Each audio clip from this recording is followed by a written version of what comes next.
Hey guys, long time no see.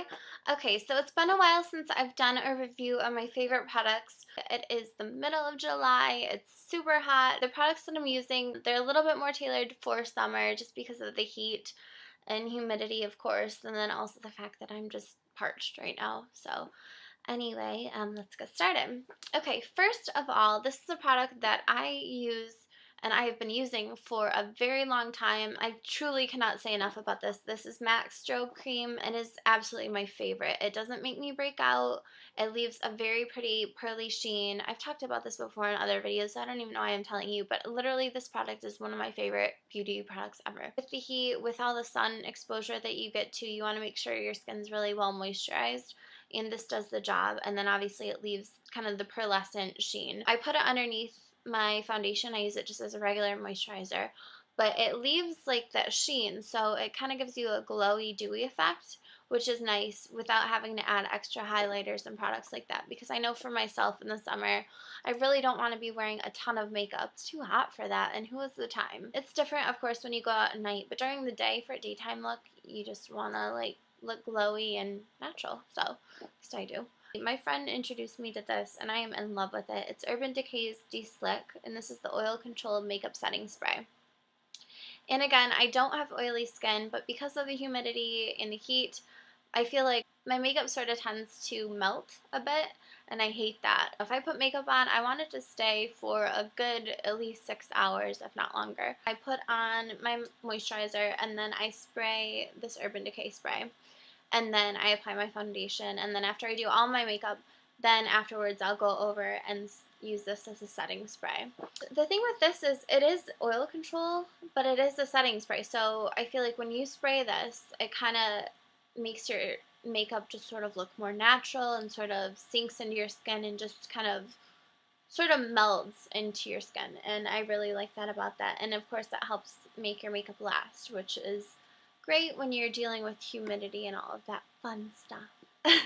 Okay, this is a product that I never thought I would be using, but it's Bare Minerals Ready Foundation with SPF 20. Now my friend works for Bare Minerals and she's been trying to get me to try her makeup for a while now, and she has impeccable skin and her makeup always looks incredible. So I went in there the other day with my boyfriend and she talked us in. I first used Bare Minerals back when I was a freshman, and I remember in college I didn't love it because it used to be in a pot and I would dip the brush in there and powder would fly everywhere, and I remember I had a black vanity and it was just covered in this powder, so I kind of just got sick of it. The thing with this new way that Bare Minerals is doing their foundation is great. It's in a compact.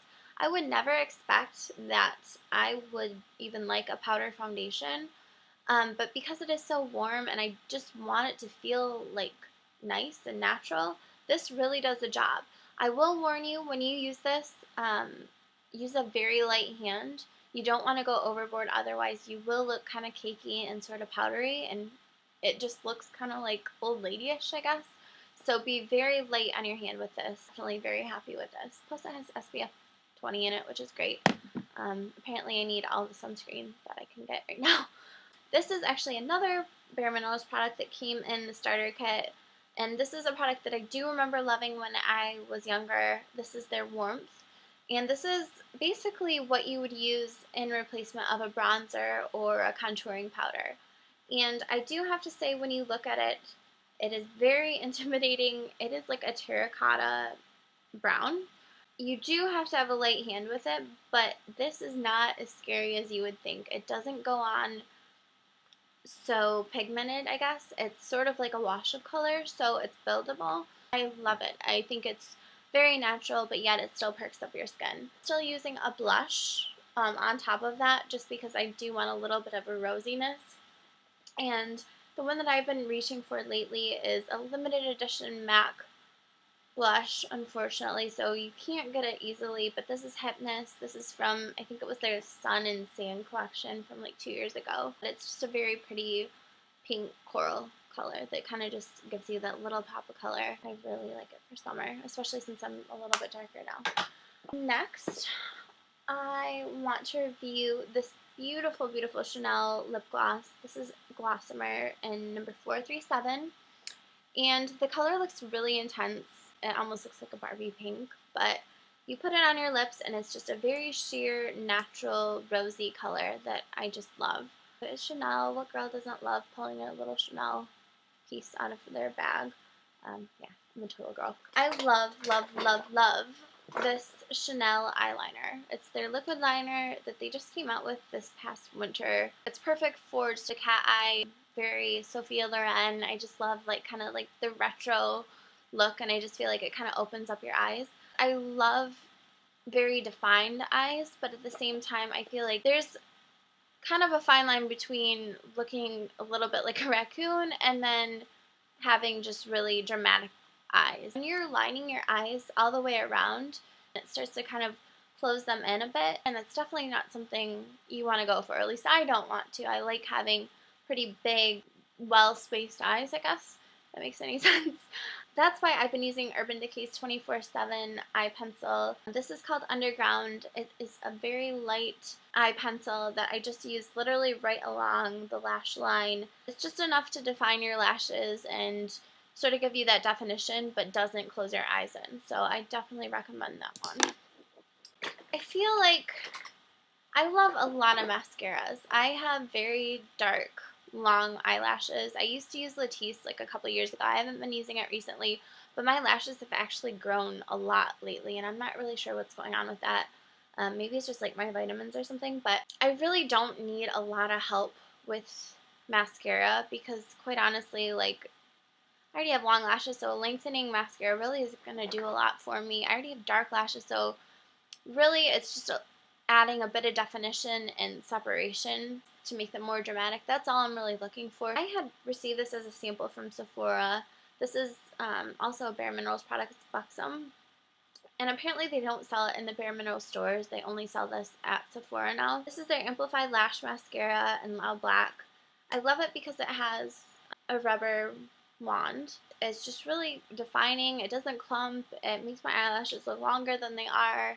It's just a great overall mascara. This is a product I've been using nonstop since yesterday when I had my little sunburning accident on the boat. And I've actually used almost half of this whole bottle. So that kind of goes to show just how much I love this product. But this is Hawaiian Tropics Silk Hydration After Sun and Soothing Aloe Gel. And I remember seeing this right around spring break. I remember thinking I wish I was going somewhere or I could get tan because I would love to use this after sun lotion. Clearly yesterday I kind of had my opportunity where I needed to use this, so I was excited to actually use it.